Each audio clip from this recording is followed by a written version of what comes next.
Good evening दोस्तों, मैं ललन कांत आप सभी को अपने यूट्यूब चैनल आस्था जीएस रिसर्च सेंटर में स्वागत करता हूं। दोस्तों बहुत बहुत स्वागत है आप लोगों का।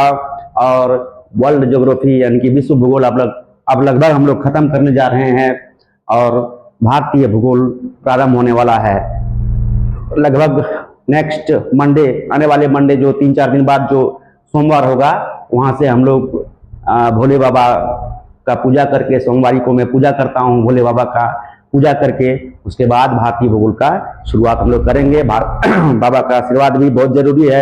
हम लोग देवघर वासी हैं और हम लोगों के लिए बाबा भोले जो है बहुत मायने रखते हैं। भोला से जो हम लोग मनोकामना करते हैं वो जरूर पूरी हुई है और होगी। केवल हम अपने मित्रों, अपने दोस्तों, अपने जो हमारे बच्चे हैं, जो हमारे हमसे जुड़े हुए हैं, जो पढ़ रहे हैं हमारे साथ, वो केवल मेहनत कीजिए, फल की चिंता ना करें। फल बाबा भोले आपको निश्चित रूप से देंगे। तो दोस्तों मैं फिर से एक बार आप अपने चैनल आस्था जीएस रिसर्च सेंटर में स्वागत करता हूं। दोस्तों इन दिनों हम लोग भूगोल पढ़ रहे हैं और भूगोल में हम लोग लगभग 99% भाग कवर कर चुके हैं। 1-2 अध्याय और होगा, उसके बाद हम लोग लगभग 99% भूगोल कंप्लीट कर चुके होंगे। दोस्तों जिन अध्याय को अभी वर्तमान में हम पढ़ा रहे हैं उसका नाम है महासागरीय तरंग एवं धाराएं। ये बहुत ही इंपॉर्टेंट चैप्टर है दोस्तों। साथ ही ये बहुत लंबा भी है। हम सोचे थे कि इसको 4 लेक्चर में हम समाप्त करेंगे, लेकिन ये 4 लेक्चर में भी समाप्त नहीं हो पाया। चौथा लेक्चर लगभग 40 मिनट का हो जाने के बाद हम सोचे कि नहीं, इसको एक लेक्चर और बढ़ाया जाए और आज का लेक्चर जो है 20-25 मिनट होगा। उसके बाद ये महासागरीय तरंग एवं धाराएं जो अध्याय है कुल 5 लेक्चर में पूरी तरह समाप्त हो जाएगा। उसके बाद 2 या 3 अध्याय होगा, जिसको लगभग 4 या 5 लेक्चर में हम खत्म करेंगे। एक दिन में 2-2 वीडियो हम पोस्ट करेंगे और संडे तक खत्म करेंगे। और मंडे से यानी कि सोमवार से हम लोग भारतीय भूगोल प्रारंभ करने जा रहे हैं। तो आइए हर्षोल्लास के साथ हम लोग पढ़ते हैं और सोमवार को भारतीय भूगोल से का शुरुआत करेंगे। हम लोग भारतीय भूगोल से शुरुआत करेंगे तो ज्यादा से ज्यादा दोस्त हमसे जुड़े भारतीय भूगोल से। और विश्व भूगोल से भी बहुत सारे क्वेश्चन पूछे जाते हैं दोस्तों। जड़ मजबूत करना बहुत जरूरी था। हम जानते हैं कि हमारे फॉलोवर उतने अभी नहीं हो पा रहे हैं, क्योंकि विश्व भूगोल से ज्यादा वैल्यू लोग भारतीय भूगोल को देते हैं। निश्चित रूप से भारतीय भूगोल से ज्यादा प्रश्न पूछे जाते हैं, लेकिन आपका बेस स्ट्रांग होना बहुत जरूरी है। इसलिए भारतीय भूगोल के साथ साथ विश्व भूगोल को भी बेहतरीन तरीके से जानना बहुत आवश्यकता है दोस्तों। एक क्वेश्चन, इस कंपटीशन की दुनिया में एक क्वेश्चन का आंसर देना बहुत जरूरी है। और अगर हमारा सारा वीडियो जो विश्व भूगोल का है अगर पूरी तरह आप पढ़ लेते हैं तो आपसे विश्व भूगोल का आपके कंपटीशन में आने वाले एक भी प्रश्न नहीं छूटने वाले हैं, ये मैं दावे के साथ कह सकता हूं। दोस्तों जब भारतीय भूगोल हम लोग खत्म कर चुके होंगे तो कब आपके कंपटीशन में भूगोल से या तो भारतीय भूगोल से आएगा या फिर विश्व भूगोल से आएगा। तो सारा जो वीडियोस हमारा जो है भारतीय भूगोल और विश्व भूगोल का जो होगा आने वाले समय में, उसको पूरी तरह से कंप्लीट कर लेने के बाद एक भी क्वेश्चन आपके एग्जामिनेशन में भूगोल से नहीं छूटने वाले हैं, ये मैं दावे के साथ कहता हूं दोस्तों। तो आइए आज का जो लेक्चर है महासागरीय तरंग एवं धाराओं का लेक्चर, 5वां लेक्चर को हम शुरुआत करते हैं दोस्तों। ये भी लगभग हम कवर कर चुके हैं, लेकिन अब तक जो चौथा लेक्चर हम लोग पढ़े हैं, 4 लेक्चर हम लोग पढ़े हैं, उसके बारे में थोड़ा सा मैं रिकैप कर देना चाहूंगा। तो आइए बिना कोई समय नष्ट किए, बिना कोई समय बर्बाद किए शुरुआत करते हैं।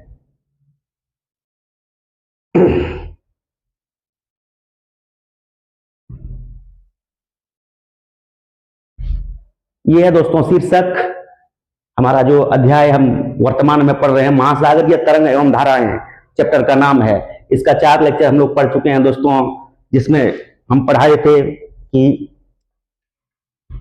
महासागरीय जल जो है वो सदैव गतिशील अवस्था में होता है, गतिशील अवस्था में होता है, गतिज ऊर्जा उसमें निहित होती है। तो महासागरीय जल की गति को 3 भागों में वर्गीकृत किया गया है। उनमें पहला भाग होता है महासागरीय तरंगे। महासागरीय नहीं लगा हुआ है दोस्तों तो कोई बात नहीं है, अपने आप में अंडरस्टूड है, समझ लीजिए। महासागरीय धाराएं दूसरा है, तीसरा है ज्वार भाटा। तो महासागरीय तरंग और धाराएं तथा ज्वार भाटा ये 3 भागों में वर्गीकृत किया गया, जिसमें महासागरीय तरंग एक छोटा सा लेक्चर है और महासागरीय ज्वार भाटा भी छोटा सा लेक्चर है, टाइड जिसको बोलते हैं। और करंट जो होता है, महासागरीय धाराएं, ये लंबा चैप्टर है। इसमें दो प्रकार की महासागरीय धाराएं होती है, गर्म जल धाराएं और ठंडी जल धाराएं। तो दोस्तों महासागरीय तरंग को हम लोग पूरी तरह पढ़ चुके हैं। महासागरीय धाराओं का 90% लगभग भाग कवर कर चुके हैं। गर्म जल धाराओं को पढ़ चुके हैं, केवल ठंडी जल धाराएं रह गई है, वो भी केवल हिंद महासागर की ठंडी जल धाराओं का पढ़ना बाकी रह गया। उसके बाद ज्वार भाटा पढ़ेंगे। उसके बाद ये जो लेक्चर, ये जो अध्याय है महासागरीय तरंग धाराएं, पूरी तरह कंप्लीट हो चुका है। ये थोड़ा सा रिकैप कर देते हैं, महासागरीय तरंग क्या होता है। महासागरीय तरंग दोस्तों, महासागरीय जल का सबसे स्पष्ट लक्षण होता है। और तरंग जो होता है महासागरीय जल में दोलन गति का प्रतीक होता है। महासागरीय जल में जलकण छोटे वृत्ताकार रूप में गतिशील होते हैं और ये उठता हुआ, नीचे उठता हुआ में प्रतीत होता है। ऊपर उठा हुआ भाग को तरंग श्रृंग कहते हैं और नीचे जो गर्त होता है उसको, नीचे धंसा हुआ भाग को तरंग गर्त बोलते हैं। यानी कि उठा हुआ नीचा हुआ, उठा हुआ नीचा हुआ, उठा हुआ नीचा हुआ, इस रूप में तरंगें गति करती है। तो तरंग में चार प्रकार के इसको गुण को पढ़ना है हम लोगों को। तरंग दैर्घ्य यानी कि तरंग लंबाई इसको बोलते हैं, गति, तरंग की ऊंचाई, तरंग जो जितनी ऊंची होती है, तरंग का आवर्तकाल के बारे में पढ़ेंगे। और आवर्तकाल अगर होगा तो आवर्ती भी होगा, क्योंकि आवर्ती जो होता है आवर्तकाल का जस्ट उल्टा होता है। आवर्तकाल का ऐसा ही मात्रक सेकंड होता है और आवर्ती का ऐसा ही मात्रक हर्ज होता है। हटर्ज नहीं पढ़िएगा दोस्तों, हर्ज होता है। ये दोस्तों तरंग ये इस रूप में चलता है, उठता हुआ नीचा हुआ, उठता हुआ नीचा हुआ। दो ये श्रृंग है, ये गर्त है। ये श्रृंग है, ये गर्त है। दो गर्त या दो श्रृंग के बीच की दूरी को तरंग लंबाई कहते हैं। और श्रृंग और गर्त के बीच लंबवत जो दूरी होती है उसको तरंग की ऊंचाई कहते हैं। तरंग की लंबाई ये गलत लिख दिया गया है दोस्तों, ये है तरंग की ऊंचाई। और दो श्रृंग या दो गर्त के बीच तरंग को जाने में लगा समय तरंग का आवर्तकाल कहलाता है, जिसको हम लोग सेकंड से सूचित करते हैं। और तरंग का आवृत्ति जो होता है n से सूचित करते हैं, n बराबर 1/t, यानी कि 1/, आवर्तकाल होता है। और आवर्तकाल का ऐसा ही मात्रक हर्ज होता है या प्रति सेकंड होता है। हर्ज होता है या प्रति सेकंड होता है। तो ये था दोस्तों महासागरीय धाराएं जो है, ये इसके महासागरीय धाराओं को उत्पत्ति करने वाले कारक जो होते हैं, ये कारक होते हैं पृथ्वी की परिभ्रमण गति। इसके कारण भी ये महत्वपूर्ण कारक है। कोरियोलिस बल उत्पन्न होता है पृथ्वी की भ्रमण गति के कारण, और इसके कारण जो है महासागरीय धाराएं उत्पन्न होती है जो पूर्व से पश्चिम दिशा की ओर चलती है। इसको व्यापारिक कोण कहते हैं। प्रचलित पवने जो होती है, प्रचलित पवने जो होती है, व्यापारिक पवने जो होती है वो पश्चिम से पूर्व की, पूर्व से पश्चिम की दिशा में प्रवाहित होती है। और धाराएं भी बहती हुई व्यापारिक पवने जो पूर्व से पश्चिम की ओर बहती है, उसके घर्षण के कारण महासागरीय धाराएं भी पूर्व से पश्चिम की ओर चलती है। प्रचलित पवने वायुदाब, वाष्पीकरण एवं वर्षा, घनत्व प्रवणता, तापमान में अंतर, तटरेखा की आकृति अथवा महाद्वीपों की बाधा, ये जो है महत्वपूर्ण कारक है जो महासागरीय धाराओं को उत्पत्ति करने के लिए उत्तरदायी माने जाते हैं। ये है दोस्तों एक नंबर पृथ्वी की परिभ्रमण गति। दूसरा प्रचलित पवन है, प्रिवेलिंग माइंड्स, ये है प्रचलित पवन। वायुदाब, एयर प्रेशर जो होता है, वाष्पीकरण एवं वर्षा, इवेपोरेशन एवं रेनफॉल, घनत्व प्रवणता, जिसको डेंसिटी ग्रेडियंट बोलते हैं, तापमान में अंतर, और महाद्वीपीय तटीय बांध या महाद्वीपीय बाधा जिसको बोलते हैं। और एक है दोस्तों कोरियोलिस बल। कोरियोलिस बल के कारण ये जो है धाराएं अपने उत्तरी गोलार्ध में अपने बाईं ओर मुड़ जाती है और दक्षिणी गोलार्ध में अपनी दाईं ओर मुड़ जाती है।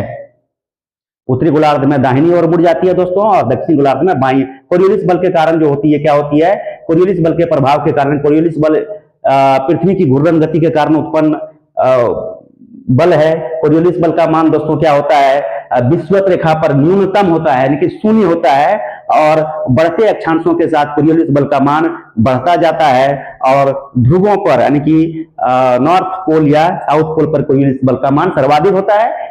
इस कारण क्या होती है, जो सबसे न्यून दाब वाला क्षेत्र जो होता है, विषुवत रेखा 5 डिग्री उत्तरी से 5 डिग्री दक्षिणी अक्षांश के बीच का क्षेत्र जो होता है, निम्न वायुदाब वाले क्षेत्र बोला जाता है, और उन क्षेत्रों को डोल ड्रम भी बोला जाता है, डोल ड्रम भी बोला जाए, याद रखिएगा तो दोस्तों ये।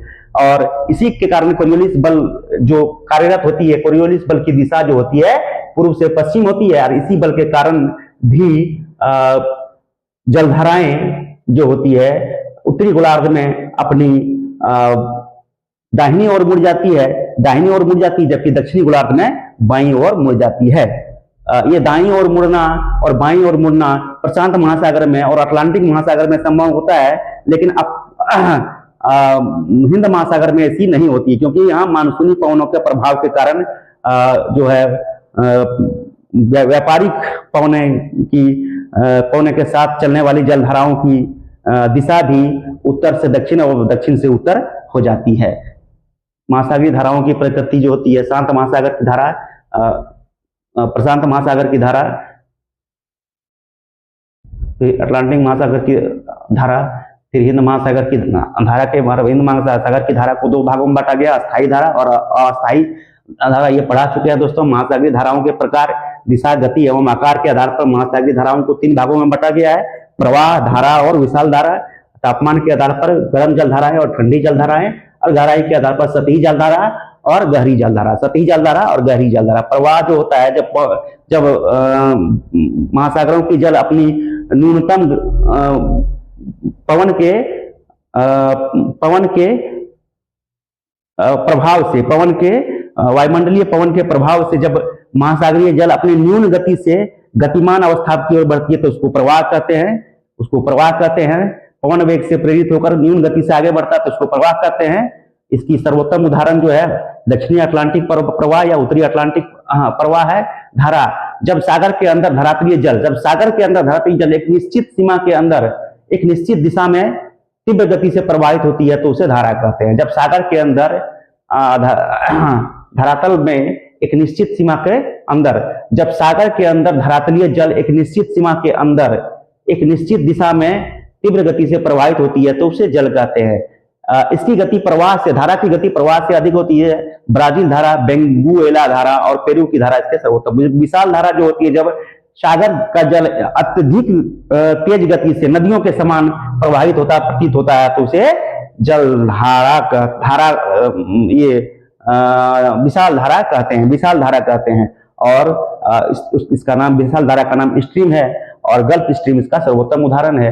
गहराई के आधार पर धारा का प्रकार ऊपरी अथवा सतही जलधारा, ये संपूर्ण जल का 10% भाग होता है और महासागरीय सतह से 400 मीटर गहराई तक माना जाता है। दूसरा है गहरी जलधारा दोस्तों, ये महासागरीय जल का 90% भाग माना जाता है और महासागरों में 400 मीटर से लेकर महासागरीय नितल तक का क्षेत्रफल गहरी जलधारा का आता है। यहाँ पर जो जलधाराएं बहती है सागरीय जल के 400 मीटर जल के नीचे, वह सागर जल के घनत्व में बढ़ता करना, जैसे जैसे नीचे जाएंगे दोस्तों सागर जल में जल का घनत्व बढ़ता जाएगा और गुरुत्व में भिन्नता के कारण जल प्रवाहित होती है। उच्च अक्षांशीय क्षेत्रों में जहां तापमान कम होता है, तापमान कम होने के कारण अधिक होता है, वहां गहरी जलधाराएं प्रभावित होती है, यानी कि उच्च अक्षांशों से निम्न अक्षांशों की ओर गहरी जलधारा प्रभावित होती है, क्योंकि यहाँ अधिक घनत्व के कारण जल नीचे की ओर बैठ जाता है।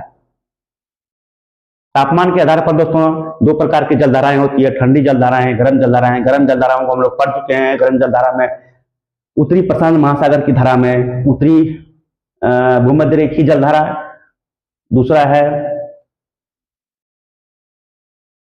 प्रमुख गर्म महासागरीय जल धाराओं के बारे में थोड़ा सा देख लेते हैं। प्रशांत महासागर की उत्तरी विषुवतीय रेखीय जलधारा है क्यूरोशियो जलधारा, जिसको जापान में काली धारा कहते हैं। उत्तरी प्रशांत प्रवाह अलास्का की धारा, सुशीमा की धारा, दक्षिणी विषुवत रेखीय जलधारा, जहां प्रशांत महासागर में दोनों प्रकार की जलधारा होती है, पूर्वी ऑस्ट्रेलियाई जलधारा और प्रति विषुवत रेखीय जलधारा। प्रति विषुवतीय रेखीय जलधारा दोस्तों याद रखिएगा, ये पश्चिम से पूर्व की ओर प्रवाहित होती है। विषुवत रेखीय जलधारा जो होती है वो पूर्व से पश्चिम की ओर प्रवाहित होती है, तो प्रति विषुवतीय रेखीय जलधारा जस्ट विषुवतीय रेखीय जलधारा के विपरीत, यानी कि पश्चिम से पूर्व प्रवाहित होगी। विषुवत रेखीय जलधारा पूर्व से पश्चिम और प्रति विषुवतीय रेखीय जलधारा पश्चिम से पूर्व की ओर प्रवाहित होती है। अटलांटिक महासागर की जलधारा, उत्तरी विषुवतीय जलधारा, दक्षिणी विषुवतीय जलधारा, फ्लोरिडा की धारा, गल्फ स्ट्रीम या खाड़ी की धारा, नॉर्वे की धारा, प्रति विषुवतीय जलधारा। यहां भी दोस्तों प्रति विषुवतीय जलधारा अटलांटिक महासागर में भी आता है, जो इसकी दिशा पश्चिम से पूर्व होती है, जबकि विषुवतीय जलधारा, चाहे वह उत्तरी विषुवतीय जलधारा हो या दक्षिणी विषुवतीय जलधारा हो, इसकी दिशा जो है पूर्व से पश्चिम होती है। अंटाइल्स एवं एंटीलीज की धारा है, अंटाइल्स को एंटीलीज बोलते हैं, इसकी धारा हिंद महासागर की धारा, दक्षिणी विषुवतीय जलधारा, मोजाम्बिक की धारा, अगुलहास जलधारा, ग्रीष्मकालीन मानसून प्रवाह और मेडागास्कर धारा। ये मुख्य जलधारा जो है सभी महासागरों में तीन प्रमुख महासागर जो होते हैं, प्रशांत महासागर, अटलांटिक महासागर और हिंद महासागर में होते हैं, उसके बारे में संक्षिप्त विवरण बता दिए। उसके बाद गर्म जलधाराओं के बारे में हम लोग पढ़ रहे हैं दोस्तों। दूसरा है प्रति विषुवतीय जलधारा। यह जलधारा जो है पश्चिम से पूर्व की दिशा में प्रवाहित होगी। यह जलधारा उत्तरी और दक्षिणी भूमध्य रेखीय रेखाओं से के ठीक विपरीत दिशा में उत्तरी एवं दक्षिणी भूमध्य रेखीय धाराएं जो होती है, इसके ठीक विपरीत दिशा में पश्चिम से पूर्व प्रवाहित होती है। उत्तरी या दक्षिणी धाराएं, उत्तरी एवं दक्षिणी धाराएं जो होती है, यह पूर्वी द्वीप समूह के पास अधिक मात्रा में जल एकत्र हो जाने के कारण, जिससे जलस्तर ऊंचा हो जाता है और ऊंचे जलस्तर से निम्न जलस्तर की ओर धाराएं बहने लगती हैं। क्यूरोसियो की जलधारा, ये भी एक गर्म जलधारा है। सुसीमा जलधारा, उत्तरी प्रशांतीय प्रवाह, नॉर्थ पैसिफिक ड्रिफ्ट, उसके बाद अलास्का की धारा, फिर दक्षिण प्रशांत महासागर की धाराओं में दक्षिणी भूमध्यरेखीय जलधारा आएगा। उसके बाद पूर्वी ऑस्ट्रेलिया की धारा आएगा।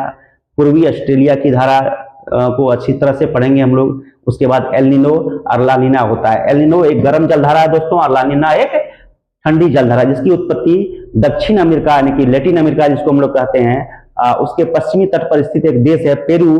पेरू के तट पर प्रशांत महासागर में एल नीनो और ला नीना की उत्पत्ति होती है। एल नीनो एक गर्म जलधारा है, ला नीना ठंडी जलधारा है। एल नीनो ला नीना ठंडी जलधारा के बारे में नहीं पढ़ रहे हैं दोस्तों, लेकिन दोनों एक साथ लाना हम आवश्यक समझे, इसलिए ला दिए। एल नीनो और ला नीना दोनों उष्णकटिबंधीय प्रशांत महासागर में मौसम के पैटर्न में बदलाव है, जो दुनिया भर के मौसम को एल नीनो और ला नीना प्रभावित करता है। एल नीनो में पूर्वी प्रशांत महासागर का पानी सामान्य से गर्म हो जाता है, जबकि ला नीना में यह सामान्य से अधिक ठंडा हो जाता है। तो बोले थे दोस्तों, एल नीनो गर्म जलधारा है और ला नीना ठंडी जलधारा है। एल नीनो तब होता है जब पूर्वी प्रशांत महासागर में समुद्र तट की सतह का तापमान सामान्य से अधिक गर्म हो जाता है। आमतौर पर यह हर 3 से 7 साल में होता है और 18 महीने तक चल सकता है। एल नीनो दोस्तों 3 से 7 साल के में आना निश्चित होता है इसका, और 18 महीने तक इसका प्रभाव रहता है। एल नीनो के दौरान व्यापारिक पवनें कमजोर हो जाती है। व्यापारिक पवनें जो होती है कमजोर हो जाती है दोस्तों, और अपने हिंद महासागर में जो दक्षिण पश्चिम मानसून जो होती है उसको भी कमजोर कर देता है, और कम वर्षा देखने को मिलती है। सूखा या बाढ़ की स्थिति इसमें देखने को मिलती है, जिससे गर्म पानी पूर्वी प्रशांत महासागर में जमा हो जाता है। एल नीनो का वैश्विक प्रभाव के रूप में सूखे बाढ़ और तूफानों जैसे चरम मौसम की घटनाओं में वृद्धि हो सकती है। एल नीनो से सूखे बाढ़ और तूफानों की घटना देखने को मिलती है। ला नीना तब होता है जब पूर्वी प्रशांत महासागर में समुद्र जल का तापमान सामान्य से अधिक ठंडा हो जाता है। यह आमतौर पर एल नीनो के बाद आता है दोस्तों। जिस साल एल नीनो आता है ठीक उसके बाद ला नीना आना निश्चित होता है, और ला नीना का प्रभाव 3 साल तक चल सकता है। एल नीनो के बाद ला नीना का आता है और इसका प्रभाव 3 साल तक चलता है। ला नीना के दौरान व्यापारिक पवनें मजबूत हो जाती है, जिससे ठंडे पानी को पूर्वी प्रशांत महासागर से दूर ढकेल दिया जाता है। ठंडे पानी को पूर्वी प्रशांत महासागर से दूर ढकेल दिया जाता है। ला नीना का वैश्विक प्रभाव के रूप में कम वर्षा होता है। ला नीना में सूखे और मजबूत मानसून की संभावनाएं होती है। ये है एल नीनो और ला नीना का विवरणी दोस्तों। एल नीनो जो है गर्म जलधारा है, ला नीना ठंडी जलधारा है। व्यापारिक पवनें एल नीनो में कमजोर हो जाता है, ला नीना में मजबूत हो जाता है।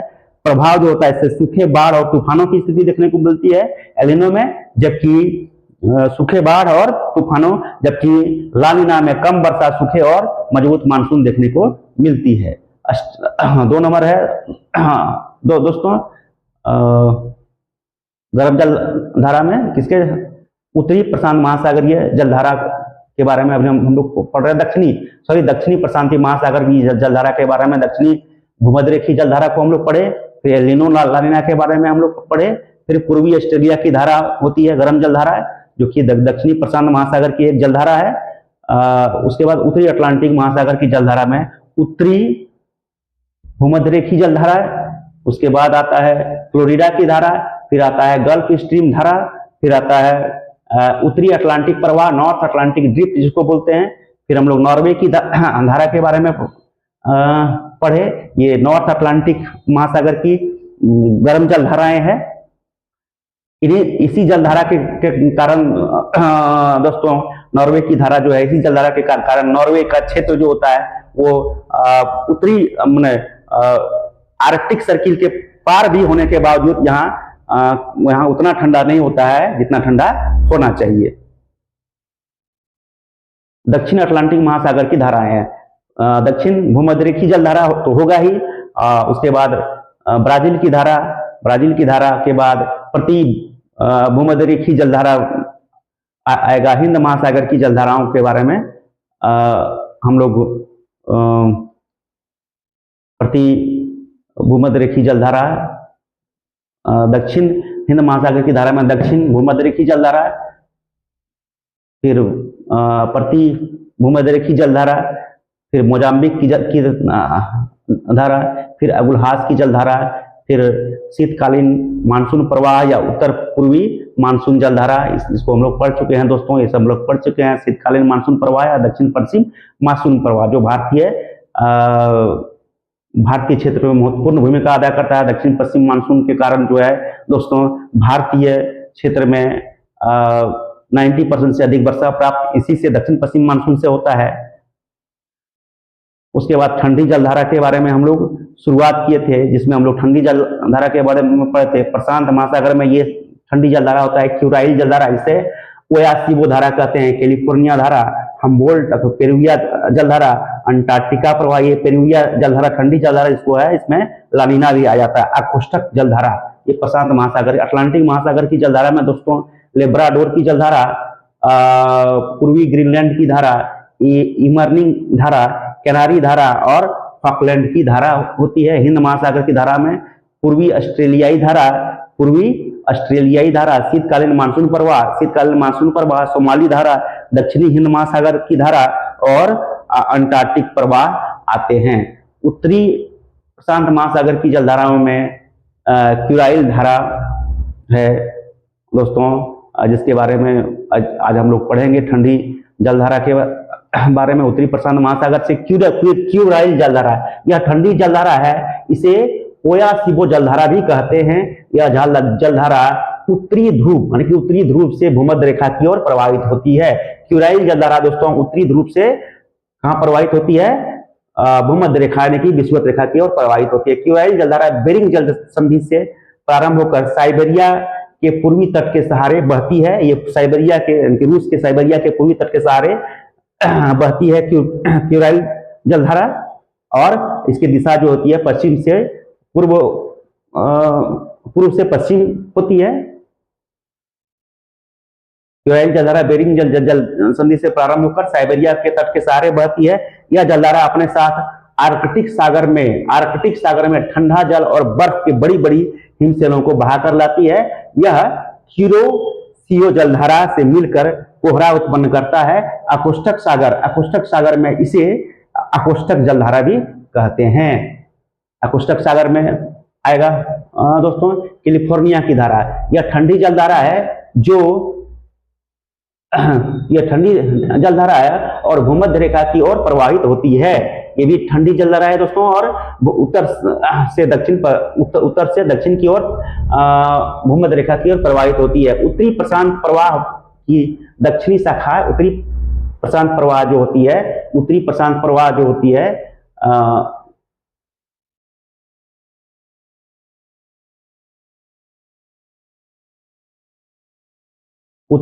प्रवाह की दक्षिणी शाखा से इसकी उत्पत्ति होती है। यह जलधारा अमेरिका के पश्चिमी तट विशेषकर कैलिफोर्निया की खाड़ी के निकट बहती है, इसलिए इसे कैलिफोर्निया की धारा कहते हैं। वास्तव में यह उत्तरी प्रशांत महासागर ही का ही आगे का भाग है, जो व्यापारिक पवनों के कारण विकसित होती है। ये भी दोस्तों व्यापारिक पवनों के कारण विकसित होती है। यह जलधारा आगे चलकर उत्तरी भूमध्य रेखीय जलधारा में मिल जाती है। इस ठंडी जलधारा के कारण मेक्सिको का पश्चिमी भाग ग्रीष्म काल में भी अधिक गर्म नहीं हो पाता, और इसी के प्रभाव से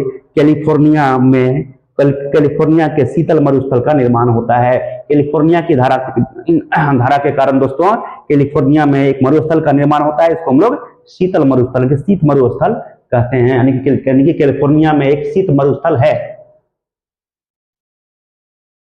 दक्षिण प्रशांत महासागर की धाराएं, पेरू की धारा यह ठंडी जलधारा है, इसी के अंदर लानिना भी आएगा। यह दक्षिणी ध्रुव की ओर से, ये लानिना के अंदर नहीं आएगा दोस्तों। यह दक्षिणी ध्रुव की ओर से या दक्षिण ध्रुव की ओर से भूमध्य रेखा की ओर प्रवाहित हो। पेरू की धारा जो होती है दक्षिण ध्रुव की ओर से कहां प्रवाहित होती है? भूमध्य रेखा की भूमध्य रेखा की विषुवत रेखा की ओर प्रवाहित होती है। यह जलधारा जो है कौन? पेरू की जलधारा जो है, यह जलधारा दक्षिण अमेरिका के पेरू के तटवर्ती में बहती है, इसलिए इसे पेरू की धारा कहते हैं। इसकी उत्पत्ति दक्षिणी प्रशांत प्रवाह या अंटार्कटिक प्रवाह से होता है। अंटार्कटिक प्रवाह जब दक्षिण अमेरिका के दक्षिणी सीमा पर पहुंचती है तो कैप हॉर्न से टकराता है। इससे इसकी एक शाखा उत्तर की ओर मुड़ जाती है। इससे इसकी एक शाखा दोस्तों उत्तर की ओर मुड़ जाती है, जो पेरू की धारा कहलाती है। इस जलधारा का पता हम्बोल्ट नामक भूगोलवेत्ता ने लगाया था, इसलिए इसे हम्बोल्ट धारा यानी कि पेरू की धारा को हम्बोल्ट धारा भी कहते हैं। इसकी गति 27 किलोमीटर प्रतिदिन होती है और इसकी चौड़ाई लगभग 150 किलोमीटर तक होती है। यह जलधारा आगे चलकर दक्षिणी भूमध्य रेखीय जलधारा से मिल जाती है, विलीन हो जाती है, यानी कि मिट जाती है, मिलकर विलीन। आर्कटिक प्रवाह, अंटार्कटिक प्रवाह, सॉरी दोस्तों, अंटार्कटिक प्रवाह दक्षिणी अटलांटिक महासागर के समान, दक्षिणी प्रशांत महासागर में भी, दक्षिणी अटलांटिक महासागर के समान दक्षिणी प्रशांत महासागर में भी पश्चिम से पूर्व ठंडी जलधारा प्रवाहित होती है। दक्षिणी अटलांटिक महासागर जो होता है, दक्षिणी अटलांटिक महासागर में भी दक्षिणी प्रशांत महासागर के समान पश्चिम से पूर्व की ओर ठंडी जलधारा प्रवाहित होता है, जिसे अटलांटिक प्रवाह या दक्षिणी प्रशांत प्रवाह कहते हैं। यह ठंडी जलधारा है जो दक्षिणी ध्रुव से महासागर में पश्चिम से पूर्व की ओर प्रवाहित होती है। वास्तव में यह दक्षिणी अटलांटिक प्रवाह और अंटार्कटिक प्रवाह का ही अंग है। इस जलधारा की उत्पत्ति पछुआ पवनों के कारण होती है। यह धारा 40 से 60 डिग्री अक्षांश के पास स्थल के अभाव में अत्यधिक गति से प्रवाहित होती है। दक्षिणी अमेरिका के पास इसकी दो शाखाएं हो जाती है। एक शाखा पेरू की धारा के नाम से जानी जाती है और दूसरी शाखा अटलांटिक महासागर में चली जाती है, और यह ठंडी जलधारा है। उत्तरी अटलांटिक महासागर की धाराएं, कैनारी धारा है। उत्तरी अटलांटिक प्रवाह की एक शाखा स्पेन के पास से दक्षिण की ओर प्रवाहित होती है। यह जलधारा स्पेन, पुर्तगाल और अफ्रीका के पश्चिमी तट के सहारे बहती हुई कैनारी द्वीप के पास पहुंचती है, इसलिए इसे कैनारी जलधारा कहते हैं। मैं दोस्तों, अफ्रीका के पश्चिमी तट पर एक द्वीप है कैनारी द्वीप, उसी द्वीप के कारण वहां से बहती है ये कैनारी, एक जलधारा बहती है, इसी कारण उस जलधारा को कैनारी जलधारा कहते हैं। कैनारी जलधारा एक ठंडी जलधारा है। यह जलधारा अंत में उत्तरी भूमध्य रेखीय जलधारा से मिल जाती है। इसकी प्रवाह दिशा उत्तर से दक्षिण की होती है। इस जलधारा की गति 10 से 45 किलोमीटर प्रतिदिन होती है। कैनारी जलधारा की गति 10 से 45 किलोमीटर प्रतिदिन होती है। लेब्राडोर जलधारा या उत्तरी अटलांटिक महासागर के उत्तरी भाग में स्थित उत्तरी अटलांटिक महासागर जो है, इसके उत्तरी भाग में स्थित ग्रीनलैंड के पश्चिमी भाग एवं लेब्राडोर प्रायद्वीप के तटीय भाग में प्रवाहित होने वाली धारा को लेब्राडोर जलधारा कहते हैं। यह ठंडी जलधारा है। इसकी उत्पत्ति बेफिन की खाड़ी से होती है। उत्तर से दक्षिण की ओर बहती हुई यह जलधारा न्यू फॉकलैंड के पास गल्फ स्ट्रीम जलधारा में मिल जाती है। न्यू फॉकलैंड द्वीप के पास क्या होती है दोस्तों? उत्तर से दक्षिण की ओर बहती हुई अटलांटिक महासागर में ही एक द्वीप है न्यू फॉकलैंड द्वीप, वहां गल्फ स्ट्रीम जलधारा से लेब्राडोर जलधारा मिल जाती है और समाप्त हो जाती है। इस जलधारा के साथ बर्फ के बड़े बड़े टुकड़े बहकर आते हैं, यानी कि ये जलधारा जो कि उत्तरी ध्रुव से उत्तर से दक्षिण की ओर प्रवाहित होती है, इसलिए अपने साथ बड़े बड़े बर्फ के टुकड़े लाते हैं।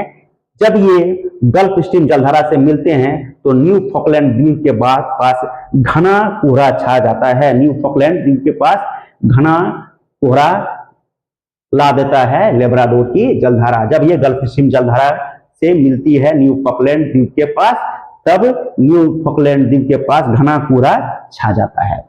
पूर्वी ग्रीनलैंड की धारा, पूर्वी ग्रीनलैंड की धारा यह ठंडी जलधारा है। ग्रीनलैंड के पूर्वी किनारे पर उत्तर से दक्षिण की ओर बहती है, इसलिए इसे पूर्वी ग्रीनलैंड की धारा कहते हैं।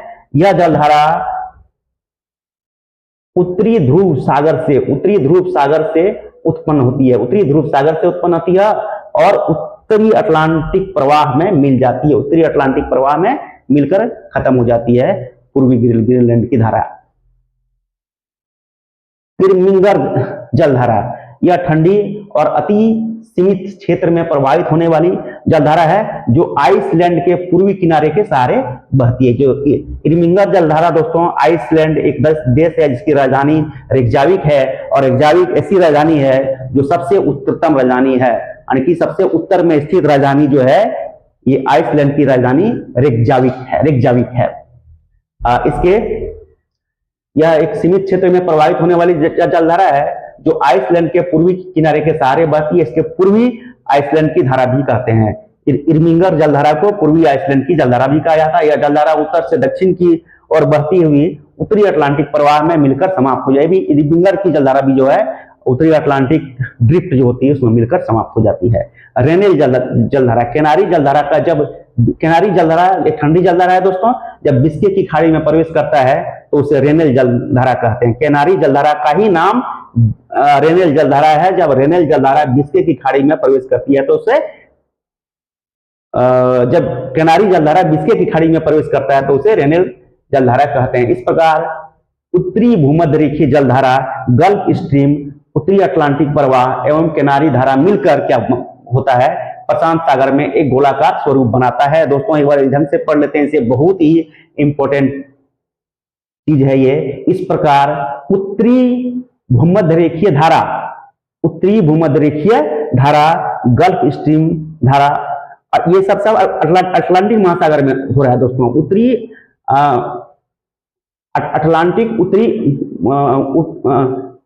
अटलांटिक भूमध्य रेखीय धारा, उत्तरी अटलांटिक भूमध्य रेखीय जलधारा, गल्फ स्ट्रीम धारा, उत्तरी अटलांटिक प्रवाह और केनारी की धारा मिलकर प्रशांत महासागर में एक गोलाकार स्वरूप बनाता है और इसके मध्य शांत सागर को सरगेसो सागर कहते हैं तथा चारों तरफ ये धाराएं प्रवाहित होती है और बीच में एक शांत सागर है, उसे सरगेसो सागर कहते हैं और ये बहुत इंपॉर्टेंट है। दक्षिणी अटलांटिक महासागर की धाराएं, ये फॉकलैंड की धारा, इसको हम लोग पढ़ चुके हैं दोस्तों। ये ठंडी जलधारा है, यह दक्षिण से उत्तर की ओर बहती है, यह दक्षिण से उत्तर की ओर बहती है।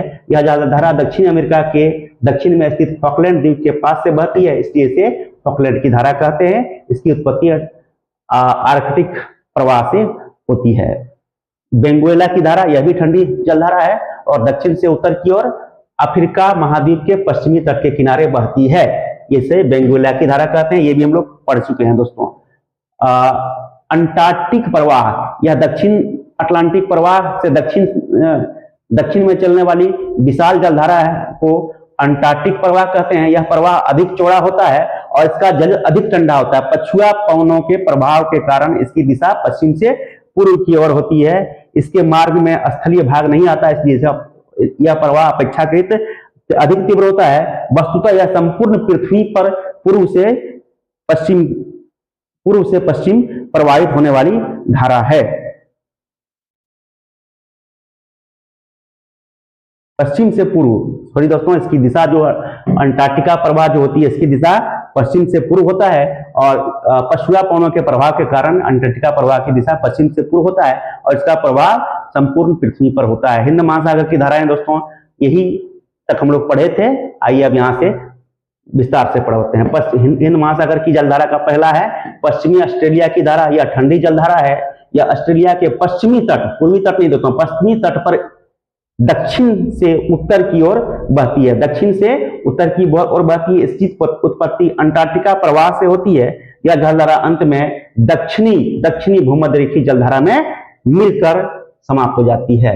अंटार्कटिका प्रवाह यह एक ठंडी जलधारा है जो पश्चिम से पूर्व, अंटार्कटिका प्रवाह के बारे में पढ़ चुके हैं दोस्तों, यह पश्चिम से पूर्व प्रवाहित होती है। वास्तव में जो जलधारा अटलांटिक महासागर में समाप्त होती है वहीं आगे चलकर हिंद महासागर में प्रवेश करती है। यह 40 डिग्री अक्षांश के दक्षिण में चलने वाली अत्यधिक चौड़ी जलधारा है जो पछुआ पवनों के प्रभाव के कारण तेज गति से चलता है, क्योंकि अपने मार्ग में कोई अवरोध उत्पन्न नहीं होता। इसके मार्ग में कोई अवरोध उत्पन्न नहीं होता। दक्षिणी महासागर, जिसको अटलांटिक महासागर कहते हैं दोस्तों, वहां स्थल मंडल का भाग है, स्थल भागों का अभाव है। इस कारण अंटार्कटिक प्रवाह जो है तीव्र गति से प्रभावित होती है। यही जलधारा आगे चलकर दक्षिणी प्रशांत महासागर में मिल जाती है। सोमाली जलधारा यह ठंडी जलधारा है तथा मई माह में दक्षिण पश्चिम मानसून जलधारा की उत्पत्ति होती है। तब उष्णता का प्रभाव सोमालिया के तटवर्ती क्षेत्रों में भी होता है। गर्मी के कारण सतह का जल फैलकर उत्तर और पूर्व की दिशा की ओर विस्थापित होता है तथा सापेक्षतः नीचे का शीतल जल सतह पर आकर सोमाली तट के समांतर उत्तर की ओर प्रभावित होती है। महासागरीय धाराओं का महत्व। महासागरीय धाराएं जो होती है पृथ्वी के जलवायु को नियंत्रित करने और समुद्री जीवन को बनाए रखने में महत्वपूर्ण भूमिका निभाता है। महासागरीय धाराएं दोस्तों सभी एक ही महासागर के भिन्न भिन्न स्थानों पर जो है का तापमान भिन्न भिन्न होता है और इस तापमान के कारण जो है धाराएं निम्न तापमान से उच्च तापमान से निम्न तापमान की ओर धाराएं बहती है। ताप अगर कम होगा तो दाब अधिक होगा। ताप अगर कम होगा दोस्तों तो दाब क्या होगा, प्रेशर अधिक होगा। ताप घटने से दाब भी घटता है दोस्तों और इस कारण जो है जलधाराएं बहती है। जैसे कि टेम्परेचर अधिक होने से दाब घटता है। याद रखिएगा दोस्तों, टेम्परेचर अधिक होने से दाब घटता है। जैसे विषुवत रेखा के आसपास के समुद्री जल का तापमान जब अधिक होता है तो दाब काफी कम होता है और 5 डिग्री उत्तरी से 5 डिग्री दक्षिणी अक्षांश के मध्य के क्षेत्र को डोल ड्रम कहा जाता है। ये निम्न वायु दाब क्षेत्र की पेटी है और इसी कारण उच्च अक्षांशों से निम्न अक्षांशों की और हवाएं भी चलती है और हवाएं के साथ जलधाराएं भी बहती है और ये समुद्री जीवन को बनाए रखने में महत्वपूर्ण भूमिका महासागरीय धाराएं अदा करती है। ये उष्मा और पोषक तत्वों और प्रजातियों का एक जगह से दूसरी जगह ले जाती है। महासागरीय धाराएं व्यापार मार्गों और मत्स्य पालन को भी प्रभावित करती है, जिससे वे आर्थिक रूप से भी महत्वपूर्ण हो जाती है। तो हर तरह से महासागरीय धाराएं महत्वपूर्ण है दोस्तों। महासागरीय धाराओं के महत्व: जलवायु नियंत्रण। महासागरीय धाराएं पृथ्वी के चारों ओर उष्मा का परिवहन करके जलवायु को नियंत्रित करती है। उष्मा का परिवहन करके दोस्तों जलवायु को नियंत्रित करता है। भूमध्य रेखा से ध्रुवों की ओर उष्मा का स्थान, भूमध्य रेखा से ध्रुवों की ओर, भूमध्य रेखा पर जैसे तापमान अधिक होता है दोस्तों तो उष्मा भी वहां का अधिक होगा। उष्मा भी वहां के जल के पास उष्मा अधिक होगा। ध्रुवों के जल के सापेक्ष भूमध्य रेखा के पास स्थित जल का उष्मा अधिक होगा। भूमध्य रेखा के पास जो जल होता है उसके पास उष्मा अधिक होता है और ध्रुवों के पास जो जल होता है उसके पास उष्मा कम होता है और ये इस उष्मा का जो है प्रसार भी करता है।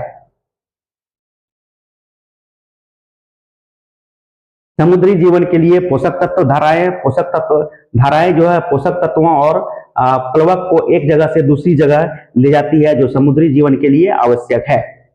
मत्स्य पालन के लिए भी महत्वपूर्ण होता है दोस्तों नेविगेशन। महासागरीय धाराएं नेविगेशन को में भी महत्वपूर्ण भूमिका निभाती है क्योंकि ये व्यापार मार्गों को प्रभावित करती है और जहाजों को सुरक्षित और समय समय पर अपनी यात्रा करने में मदद करता है। नेविगेशन मतलब जहाज जो होता है नेविगेशन, पानी का जहाज जो होता है उसका चलना जो है नेविगेशन कहते हैं, उसको भी कभी कभार धारा की दिशा में अगर नाव चल रही है तो उसको गति में सहयोग मिलेगा। मौसम पैटर्न, महासागरीय धाराएं स्थानीय मौसम पैटर्न को भी प्रभावित करती है। उदाहरण के लिए गर्म जल धाराएं तटीय मार्गों में वर्षा कराती है, गर्म जल धाराएं तटीय मार्ग में वर्षा कराता है। ग्लोबल वार्मिंग, महासागरीय धाराएं ग्रीन हाउस प्रभाव को कम करने में भी महत्वपूर्ण भूमिका निभाती है। महासागरीय धाराएं ग्रीन हाउस प्रभाव को कम करती है। महासागरीय धाराएं अगर चलती है दोस्तों तो ये ग्रीन हाउस प्रभाव को कम करता है और मेंटेन बना के रखता है। CO2 को अवशोषित करके ग्लोबल वार्मिंग को प्रभाव को कम करने में मदद करता है। CO2 को भी ये महासागरीय धाराएं अवशोषित करती है और ग्लोबल वार्मिंग के प्रभाव को कम करती है। ऊर्जा उत्पादन, महासागरीय धाराओं से ऊर्जा उत्पादन की भी जबरदस्त संभावना है। कुल मिलाकर महासागरीय धाराएं पृथ्वी के लिए आवश्यक है और उसका अध्ययन जलवायु, समुद्र और मानव गतिविधियों के लिए महत्वपूर्ण है। इसलिए दोस्तों ये चैप्टर जो है महासागरीय तरंग एवं धाराएं अति इंपॉर्टेंट चैप्टर है जो हम लोग पढ़ लिए हैं लगभग। आइए अब ज्वार भाटा के बारे में जानते हैं। ज्वार भाटा क्या होती है दोस्तों? पृथ्वी सूर्य और चंद्रमा के बीच लगने वाला, यानी कि पृथ्वी और सूर्य के बीच लगने वाला आकर्षण बल तथा पृथ्वी और चंद्रमा के बीच लगने वाला आकर्षण बल के कारण, दोस्तों ध्यान से पढ़िएगा, पृथ्वी और सूर्य के बीच लगने वाला आकर्षण बल, क्योंकि हम जानते हैं कि ब्रह्मांड में प्रत्येक दो वस्तुओं के बीच आकर्षण बल लगता है। तो पृथ्वी और सूर्य के बीच आकर्षण बल लगता है और पृथ्वी और चंद्रमा के बीच भी आकर्षण बल लगता है। पृथ्वी जो दोस्तों चंद्रमा से कई करोड़ों गुना बड़ा है, लेकिन पृथ्वी और सूर्य के बीच जो आकर्षण बल लगता है उससे कहीं ज्यादा होता है पृथ्वी और चंद्रमा के बीच लगने वाला आकर्षण बल, क्योंकि दोस्तों सूर्य पृथ्वी से काफी दूरी पर है जबकि चंद्रमा जो है पृथ्वी से नजदीक है। चंद्रमा को हम लोग जानते हैं, चंद्रमा पृथ्वी का एकमात्र प्राकृतिक उपग्रह है। इस कारण जो है ऊंचे ज्वार जो आते हैं पृथ्वी और चंद्रमा के आकर्षण बल के कारण उच्च ज्वार रिकॉर्ड किया जाता है। पृथ्वी और सूर्य के बीच जो ज्वार जो आते हैं कि जल का समुद्री जल स्तर का ऊपर उठना ज्वार कहलाता है और समुद्री जल स्तर का नीचे जाना भाटा कहलाता है। तो ज्वार भाटा दोस्तों समझ गए होंगे। तो उच्च ज्वार जो आती है पृथ्वी और चंद्रमा के बीच लगने वाले आकर्षण बल के कारण सबसे उच्च ज्वार आती है। भारतीय क्षेत्र में कच्छ की खाड़ी के पास ओखा तट है, वहां पर अब तक भारतीय क्षेत्रों में ओखा तट के पास, कच्छ की खाड़ी के पास एक ओखा तट है, वहां अब तक सबसे उच्च ज्वार रिकॉर्ड किया गया है। दोस्तों विश्व में जो है कनाडा के पास रिकॉर्ड किया गया है। ज्वार भाटा समुद्र के पानी का नियमित रूप से ऊपर उठना और गिरना जो चंद्रमा और सूर्य के गुरुत्वाकर्षण बल के कारण होता है। जो गुरुत्वाकर्षण बल चंद्रमा और पृथ्वी या चंद्रमा और सूर्य के बीच लगता है, इसे ज्वार कहा जाता है। जब पानी उच्चतम तक पहुंचता है तो जब पानी उच्चतम स्तर तक पहुंचता है तो उसे भाटा, अथवा जब न्यूनतम स्तर तक गिर जाता है, ज्वार उसे कहते हैं जब पानी उच्चतम स्तर तक पहुंचता है और भाटा उसे कहते हैं जब पानी न्यूनतम स्तर तक पहुंचता है। दोस्तों ज्वार भाटा पानी समुद्री जलस्तर का ऊपर उठना, अपने जलस्तर का ऊपर उठना ज्वार कहलाता है और नीचे जाना, समुद्री जलस्तर का नीचे जाना भाटा कहलाता है। ज्वार भाटा का कारण चंद्रमा का गुरुत्वाकर्षण बल, चंद्रमा पृथ्वी के करीब होने के कारण उनका गुरुत्वाकर्षण बल पृथ्वी के पानी पर अधिक प्रभाव डालता है। चंद्रमा का जो गुरुत्वाकर्षण बल जो होता है दोस्तों वो पृथ्वी के पानी पर अधिक प्रभाव डालता है, जिससे पानी चंद्रमा की तरफ एक उभार सा खींचा जाता है। सूर्य का गुरुत्वाकर्षण बल भी चंद्रमा की तरह पृथ्वी पर पानी के प्रभाव को डालता है, लेकिन यह चंद्रमा के मुकाबले कम होता है। दोस्तों हम बता दिए चंद्रमा का जो गुरुत्वाकर्षण बल है सूर्य के गुरुत्वाकर्षण बल से पृथ्वी पर अधिक प्रभाव डालता है। इस कारण चंद्रमा के गुरुत्वाकर्षण के कारण उच्च ज्वार उत्पन्न होते हैं। पृथ्वी के घूर्णन के कारण दुनिया के अलग अलग हिस्सों का ज्वार भाटा का समय और ऊंचाई अलग अलग होता है। पृथ्वी के घूर्णन के कारण दोस्तों जो है दुनिया के अलग अलग हिस्सों में ज्वार भाटा के आने का समय अलग अलग होता है। ज्वार भाटा के प्रकार, उच्च ज्वार, जब पानी सबसे ऊंचाई तक उठकर तट के बड़े हिस्सों को डुबा देता है तो उसे ज्वार कहते हैं दोस्तों, उच्च ज्वार कहते हैं। है निम्न ज्वार, जब पानी का स्तर सबसे कम स्तर तक आ जाता है तथा और तट के पीछे चला जाता है, तट के पीछे चला जाता है तो उसे निम्न ज्वार कहते हैं। निम्न ज्वार को ही भाटा कहते हैं दोस्तों, उच्च ज्वार को ज्वार, निम्न ज्वार को भाटा कहते हैं।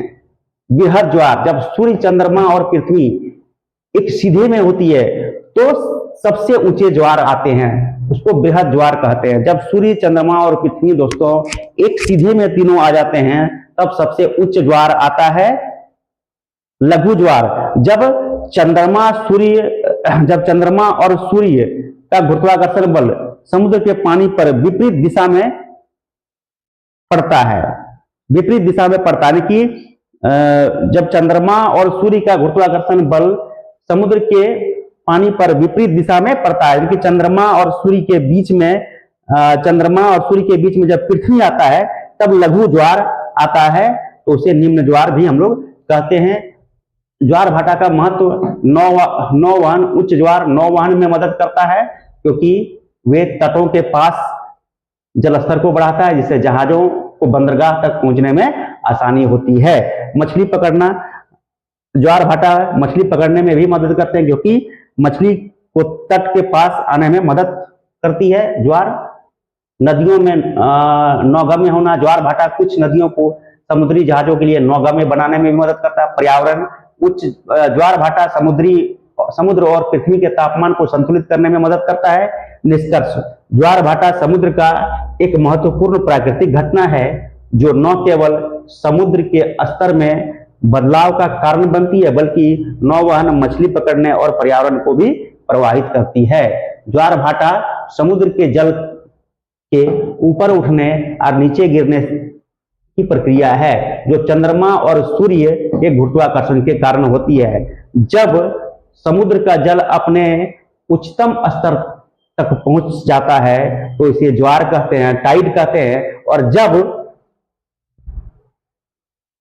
यह अपने निम्नतम स्तर तक गिर जाता है तो उसे भाटा कहते हैं। इब, टाइड एवं इब, दोस्तों ज्वार को टाइड कहते हैं, TIDE टाइड, और भाटा को इब कहते हैं, EBB इब कहते हैं। ज्वार भाटा कैसे उत्पन्न होता है? सूर्य और चंद्रमा के गुरुत्वाकर्षण बल के कारण। चंद्रमा पृथ्वी के सबसे निकट का खगोलीय पिंड है। चंद्रमा जो होती है दोस्तों, चंद्रमा क्या है, जैसे ब्रह्मांड में कई खगोलीय पिंड है लेकिन पृथ्वी के सबसे निकटतम खगोलीय पिंड का नाम, प्राकृतिक खगोलीय पिंड का नाम क्या है? चंद्रमा है। और यह इसी कारण जो है चंद्रमा और पृथ्वी के बीच गुरुत्वाकर्षण बल जो होता है वो पृथ्वी के पानी को अपनी ओर खींचता है जिससे ज्वार भाटा उत्पन्न होते हैं। सूर्य का गुरुत्वाकर्षण बल भी ज्वार भाटा को प्रभावित करता है लेकिन चंद्रमा की तुलना में सूर्य का प्रभाव क्या होता है? कम होता है। यानी कि चंद्रमा के प्रभाव के कारण पृथ्वी का जलस्तर अधिक ऊंचा उठता है और उच्च ज्वार उत्पन्न होता है। सूर्य की तुलना में चंद्रमा का जो है आकर्षण बल अधिक होने के कारण चंद्रमा के कारण उच्च ज्वार आता है और सूर्य के कारण कम ज्वार आता है। दोस्तों इसका मुख्य कारण यह है कि सूर्य जो है पृथ्वी से बहुत दूर है जबकि चंद्रमा उतना दूर नहीं है। इसी कारण जो है चंद्रमा और पृथ्वी के बीच गुरुत्वाकर्षण बल अधिक लगता है और इससे उच्च ज्वार भी सूर्य की तुलना में मिलता है। ये है दोस्तों टाइड पावर, ये हाई टाइड है, ये हाई टाइड, यह देखिए जलस्तर खिंचा हुआ है, इधर भी ये है, ये दोस्तों पृथ्वी है, उच्च ज्वार है। चंद्रमा की स्थिति यहाँ नहीं देख पा रहे हैं। जब चंद्रमा, पृथ्वी और सूर्य तीनों एक ही दिशा में इस ओर अगर चंद्रमा रहेगा तो उच्च ज्वार देखने को मिलती है। अलग अलग जगहों पर जैसे कि दोस्तों आपको बता दिए थे पृथ्वी के घूर्णन के कारण अलग अलग जगहों पर ज्वार और भाटा आने का समय अलग अलग होता है। यहाँ पर जैसे हाई टाइड है तो यहाँ ईब यानी कि भाटा की स्थिति उत्पन्न हो गई है। ये है दोस्तों, इस प्रकार आता है। ये सूर्य है दोस्तों, ये मून है, सॉरी अर्थ है, और ये मून इस प्रकार से चारों ओर पृथ्वी के चारों ओर परिक्रमा करता है तथा पृथ्वी सूर्य के चारों ओर परिक्रमा करते हैं।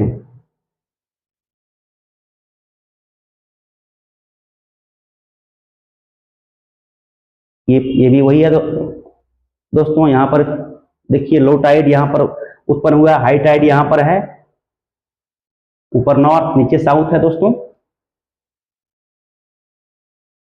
यहाँ है दोस्तों देखिए ये सन है, ये अर्थ है, ये मून है, तीनों एक ही दिशा में है, इस कारण यहाँ पर हाई टाइड उत्पन्न होगा। तीनों जब लंबवत होंगे दोस्तों तब अपेक्षाकृत नॉर्मल टाइड उत्पन्न होता है। तो ये था दोस्तों आज का क्लास। इस प्रकार हम लोग जो है पूरा चैप्टर समाप्त कर दिए। महासागरीय तरंग एवं धाराएं काफी विस्तृत तरीके से, काफी अच्छे से हम पढ़ाए। आप लोगों को निश्चित रूप से भली भांति समझ में आ गया होगा, और मेरा ये दावा है कि इससे बनने वाले जितने भी प्रश्न हैं आपके एग्जामिनेशन में आज के बाद आपसे नहीं छूटने वाले हैं। तो ये था दोस्तों आज का क्लास कैसा लगा दोस्तों? शेयर कीजिएगा, सब्सक्राइब कीजिएगा, कमेंट कीजिए, और दूसरे दोस्तों से भी शेयर और सब्सक्राइब कराइए, ताकि ये हमारा जो इनोवेटिव आस्था जीएस रिसर्च सेंटर का है, इसका ज़्यादा से ज़्यादा अभावित बच्चों को लाभ पहुंच सके। तो अब मैं अपनी वाणी को विराम देकर दोस्तों क्लास समाप्ति की घोषणा करता हूं। Good evening again.